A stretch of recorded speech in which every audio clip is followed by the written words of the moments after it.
Hail, hail, the Celts are here, and what the hell do we care anyway, guys? Real Madrid, Bayern Munich, there was never going to be an easy choice between the two of them. If you were going to ask me, I'd have taken Bayern Munich. The defence has always got some sort of injury problems, and Manuel Neuer is getting quite rusty at the age of 38 or whatever he is at the moment. But there is no rest for the wicked. Champions League group stage done and dusted in the history books, and sincerely like a proper triumph for Brendan Rodgers and the Hoops. But there is no time for resting on our laurels or daydreaming about Champions Leagues and transfer windows and all that caper, because this week we're away to Motherwell, and this is always a tricky game. Brendan Rodgers has got some difficult decisions over, who he's going to be selecting and what team we're actually going to list out here, because with the transfer window been bubbling away, we have had some outgoings. I know we've been talking a lot about the incomings, but the team is actually, quite thin at the moment. In the video today, we're going to be predicting the starting 11 for Celtic versus Motherwell, as well as doing a little score prediction and a shout for man of the match. Of course, we didn't do the Thursday stream this week, sadly.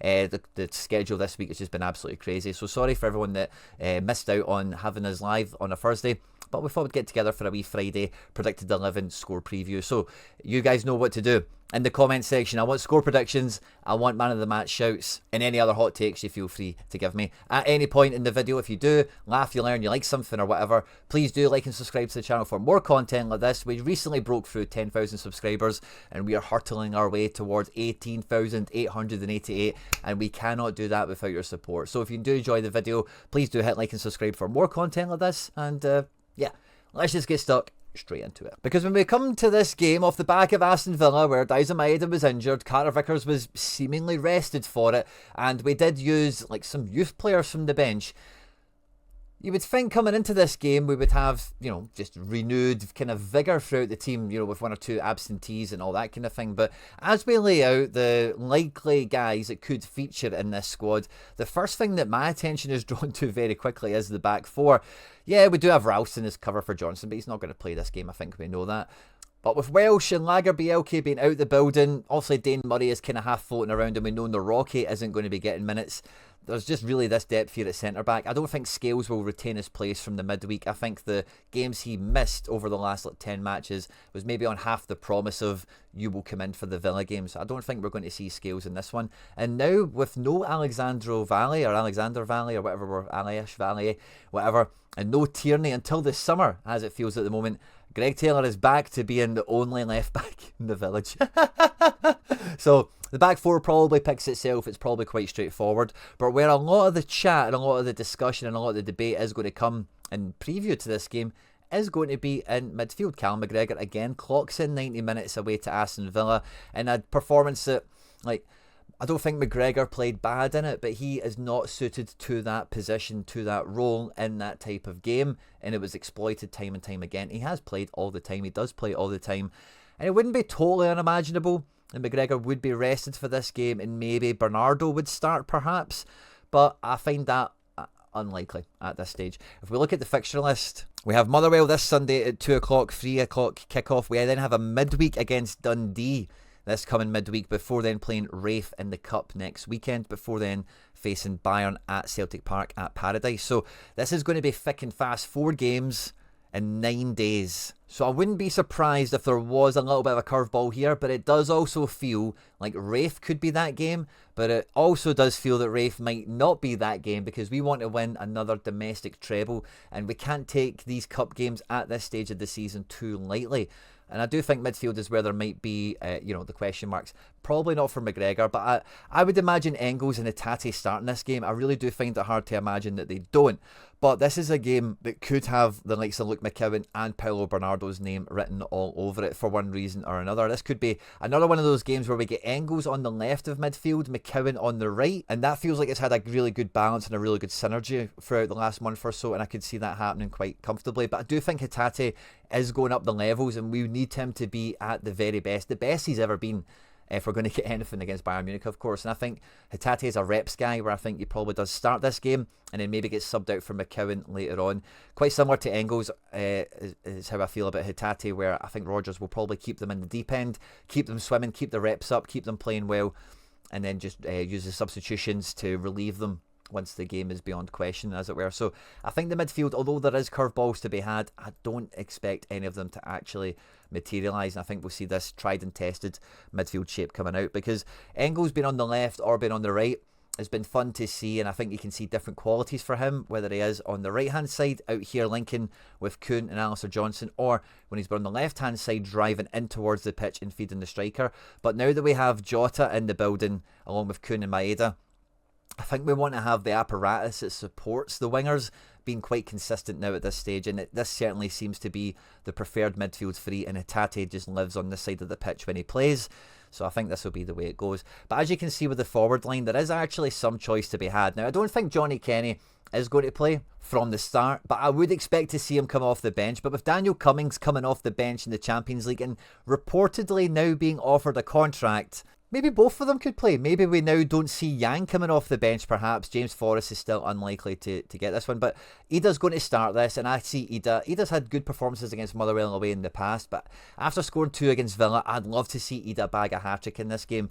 Dyson Maeda having been rested midweek through no real decision of anyone's, we expect him to start, of course, and I think him and Ida are going to be itching to get going and really, Dyson's in great goal-scoring form. I would expect that to continue, along with Nicholas Kuhn, who didn't really bring down the house against Villa. I thought individually he looked pretty good, but we never really got him off the leash. So I think that front three is going to be really hungry and really at it in this game. And having Jota come on for a second debut, if he's on the bench, he's coming off the bench, isn't he? Let's be honest. So if he's in the matchday squad, we're going to see the return of Jota, which should be fantastic. Although with Luis Palma, his transfer to Olympiacos, I don't know if it's all done.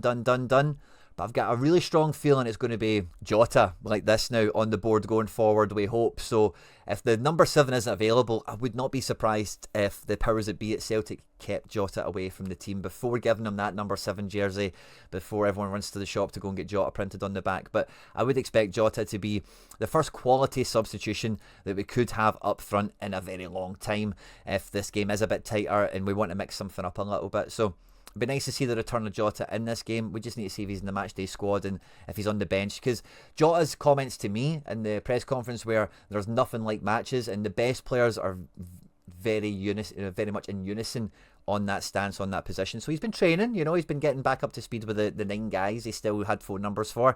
But if he can get into this squad, I think we're going to see him come back. And really, starting with a front three like this, maybe even it's Ida that would come off. Imagine something crazy like this happened in the game. That would be very exciting for Celtic fans everywhere, I'm sure. But ultimately, I do think the starting 11 is probably going to just about pick itself with very few surprises. Now, if we do start with this team, with the choices we've actually got, even with the likes of Johnny Kenny to come on for Ida, because the difference with Kenny to Ida that there is from Ida to Kyogo is, yes, you've still got that thing of the guy coming on needs to really prove himself, and Ida maybe has a wee bit of transfer value validation to previously be dealing with. I said in my breakdown, I'm no longer talking about Ida's price tag after the Aston Villa game, but Johnny Kenny is fighting for his life. If he wants to have a Celtic career, every minute he gets now is his time to try and grab it. And, Ida is now the main man. He's now going to feel a little bit taller after the Aston Villa game. So I could really see us scoring a lot of goals in a game like this. Now, I'm the eternal optimist. I often predict high-scoring games for Celtic, but with Dyson Maeda being quite fresh coming into this, and the renewed confidence is probably going to be filtering through the rest of the team after the Villa game. Despite it being a loss, I think there was a lot of positives to take out of it. I could see us scoring a hatful of goals in a game like this. Now, Kasper Schmeichel was not pictured in training on Friday, so there's maybe an outside chance that Sinisalo would make his Celtic debut, but I think that's just a wee bit of load management perhaps for Kasper, and he'll probably make training tomorrow, Saturday, at point of recording. And as long as he does, and this is a defence, I fancy us for a bit of a clean sheet. Motherwell have obviously lost their manager. Kettlewell has resigned down to, I believe it's down to fans threatening his family and stuff like that. So, Motherwell are going to be in a bit of a no man's land. They had a strategy, they had a manager, they had tactics that were all working very well, and now that's kind of gone. So how do they play? How does the interim manager and the assistant manager kind of tweak them?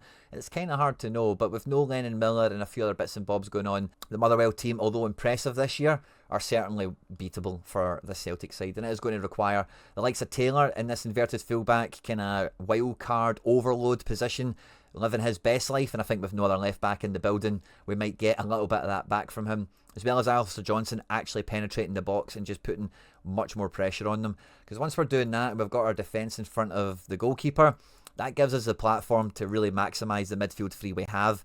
and with the fright and the invention and the pace that we have in the front three, like, I could see us scoring 5. If Schmeichel plays the clean sheet, is he there as well? So for me, this is going to be a 5-0 game. And I think this is going to it's going to be one of 2 players for me. It's either going to be Dyson Maeda, is going to be man of the match. He's going to get a goal and an assist, or 2 goals and an assist, something like that, because he's going to be, his batteries are going to be fully charged up for this one. So it could be that, or Adam Ida being the number 9, being the starting striker, being the Champions League hero, could go on and bag a hat-trick in a game like this. So for me, it's between Dyson Maeda and Adam Ida. I'm probably going to just about edge for Adam Ida, because I just think he is going to be putting the goals away, hitting the back of the net on this one, and I think he will end up being man of the match.